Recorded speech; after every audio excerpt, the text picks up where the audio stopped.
Okay, welcome to the second part of the video. Alright, what we're going to do now, we're going to go through the answers to some of the questions that you just tried, go through the techniques.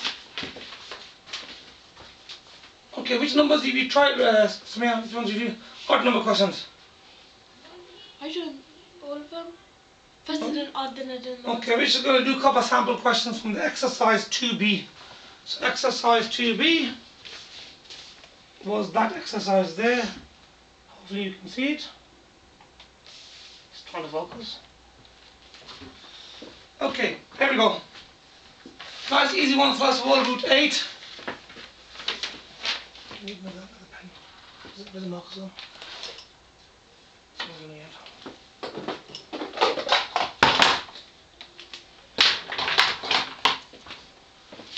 So root 8 is made up of what?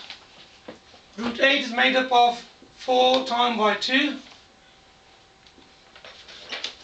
So it's root 4 times by 2. Now, root 4 can be separated and 2. Now, why have we separated the root 4? Because it's a square number and it will square root. So that will be 2 root 2. And we can put it together as 2 root 2. That's what that one is. Have you done that one, Sanders? Do that one. Okay. Right, let's have a look at another quick question. One that Anika done earlier. Root 1000. And the number root 1000, 1000 is made up of what? 1000 is 100 times by 10. I've selected the 100 because 100 is a square number. And then we square root the square number. So we split them up. We'll split here. So root of 100 is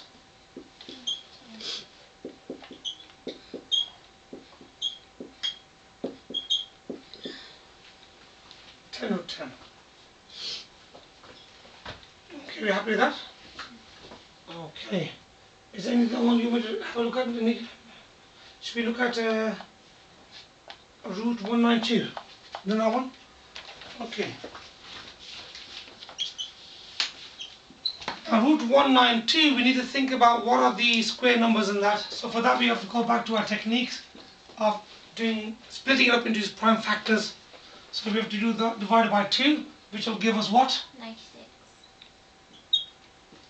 Okay, good. 2 is there. And then split up into 2 again, divided by 2 again. 48. Okay, and then 48 we divided by 2 again. 24. Yeah. And then we divide that by 2 again. 12. And then we divide that by 2 again. 6. And then we divide that by 2 again. 3. And then we divide that by 3 now. Gives us 1. So 192, here's the square numbers, here we go. 1, 2, 3 square numbers. So it's made up of 4. So 192 can be split up into those numbers. Now we're quickly going to split them up.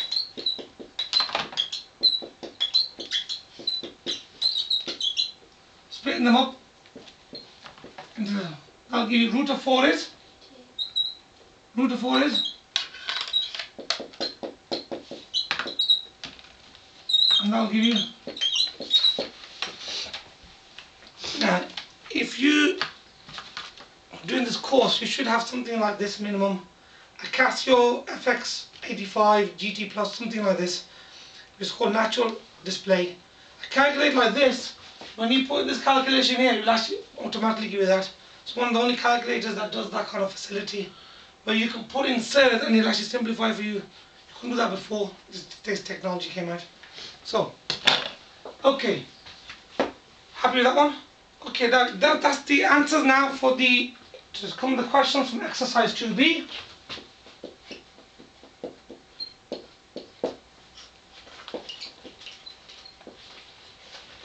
Okay, should we do one more question? Anika, can you choose one question, please? You did 14. Number 14. Yeah.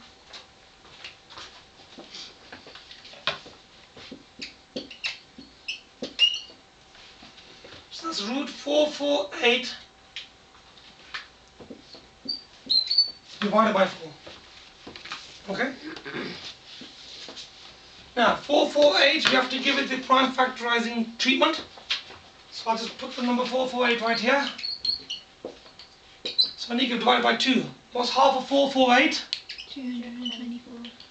I'm going to divide that by time number 2. That gives you? 112.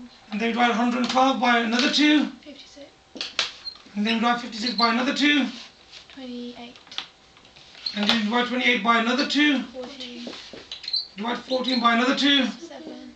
And 7, you have to divide now by 7. to give you 1. So square numbers are here. 1.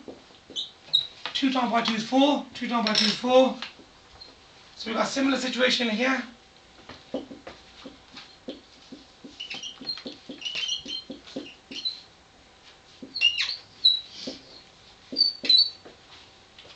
So this number can be written like that. We've got nice, lovely, lots of square numbers.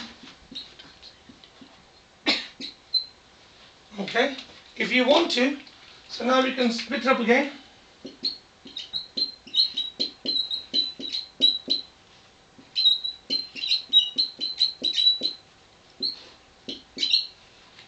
Okay, what does the root of 4 give us? Okay, 2 times by 2.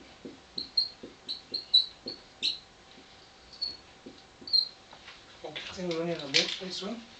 Okay, 2 times by 2 is? 4. This one here will cancel with? The bottom one. Yeah, because it's a product. So what are we left with? I'm going to write the answer over here on the side because I'm running out of the board space. Okay, are we happy with that, ladies? Okay, that's the end of part 2 of the lesson. So part 2 covers some answers to the exercise 2b from that sheet. And we are now going to stop this video and we're going to go on to part 3, which is introducing the next part of the topic. So we're now going to be looking at the addition and subtraction of surds. Okay, and then the next one will be multiplying surds and then rationalizing the denominator of surds. Okay folks, please join us in the next video. Thank you.